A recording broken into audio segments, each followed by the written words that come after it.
Hello wisdom lovers! My name is André Frossard Signes and today we're going to chat about maturity. What I'm going to present here are not my ideas, but a compilation, a combination of dozens of books that I have read over the last few years, lectures and classes on spirituality, philosophy, psychology, etc. To get to know myself a little more and understand the channel's proposal, I will leave this card with a presentation video and we'll go straight to the first of 5 habits of a mature person. Rotate the vignette.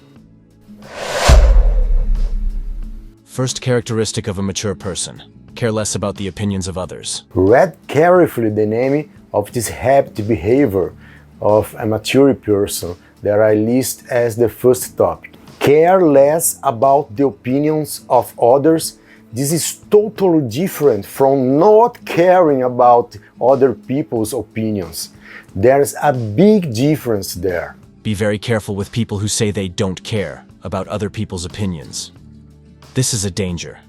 In extreme cases, the total lack of consideration for the opinion of others, the feelings of others, or the rights of third parties can even characterize psychological disorders, such as antisocial personality disorder, APD, or narcissistic personality disorder, NPD. It is obvious that having self-confidence and high self-esteem are desirable characteristics for a person.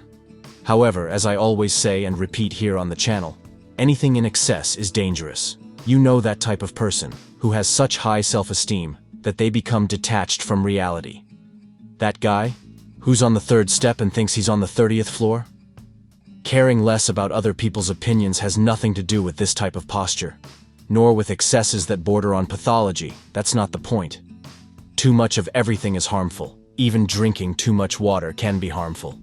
People construct their truths, seek answers to existential questions based on loose phrases they saw in a post on the Instagram. And why am I saying this? Now look at another example to make it clear. A woman wears completely inappropriate clothing for an occasion, such as a gigantic cleavage, showing literally everything, or a 4-inch mini skirt to go to a wedding. Then she cites a sentence read on the internet to justify himself, such as, "Yeah, people don't pay my bills, so I do what I want." Understand, this is not a healthy way to care less about other people's opinion. This is, at best, a distorted expression of sexuality with a good dash of lack of common sense. So, having made these considerations, let's talk about the opposite pole: caring too much about other people's opinions, which is a common problem. We all know the feeling of wanting to contribute to a meeting, expressing an idea, but being blocked by negative thoughts. The fear of judgment, of making mistakes, of appearing inadequate. These insecurities can inhibit our true expression.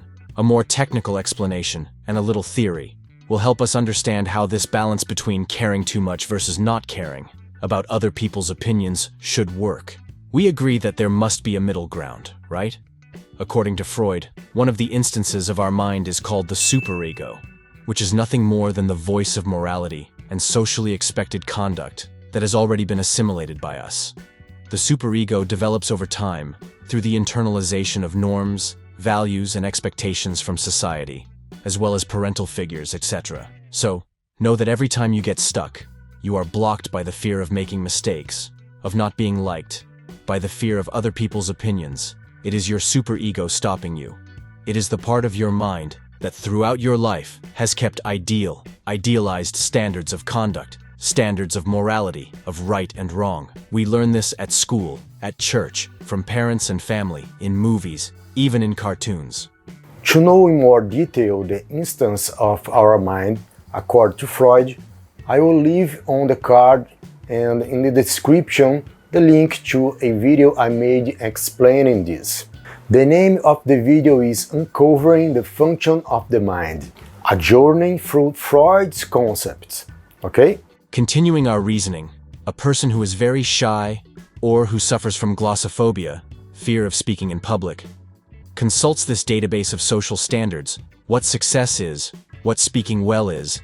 Everything that is stored on your internal hard drive is used as a parameter. All this is done in milliseconds. Based on this idealized performance, the fear of not being liked when opening your mouth during that important meeting, or of doing poorly in a public presentation, may arise. Instead of demanding herself internally, even at an unconscious level, for an impeccable presentation, taking as a parameter the speaker A, B, or C that she likes so much, she should just try to speak her way, in her own way. Note that it is impossible not to work out, because how could it be possible not to be able to speak your way? We create our own mental prisons. You can even question me, but André, I'm afraid of stuttering or speaking wrong. Understand at once, this fear only exists in us because we compare ourselves to others and to mentally project idealized performance standards. Listen to a secret I'm going to tell you. Others don't care about you as much as you think. Share with us some fear or limitation that you overcame by caring less about other people's opinion. We have reached the end of this video about maturity. As you may have noticed, there will be 5 videos, each one dealing with behavior and a specific skill. In the next video, we will talk about time management. If you are not yet subscribed to the channel, I invite you to do so now. Give your like on this video and don't forget to turn on notifications to receive the next video. Here in the description, I'll leave the link to the video about Freud that I mentioned. I will also provide in the description a list of books that I strongly recommend reading, which could be a turning point in your life. And when I say this, I'm not exaggerating. I could name at least 5 books that turned my head, my way of thinking, inside out. Who knows, maybe one day I'll make a video specifically about this. Thank you very much for your company and see you at our next meeting here at the Technology Society. See you later!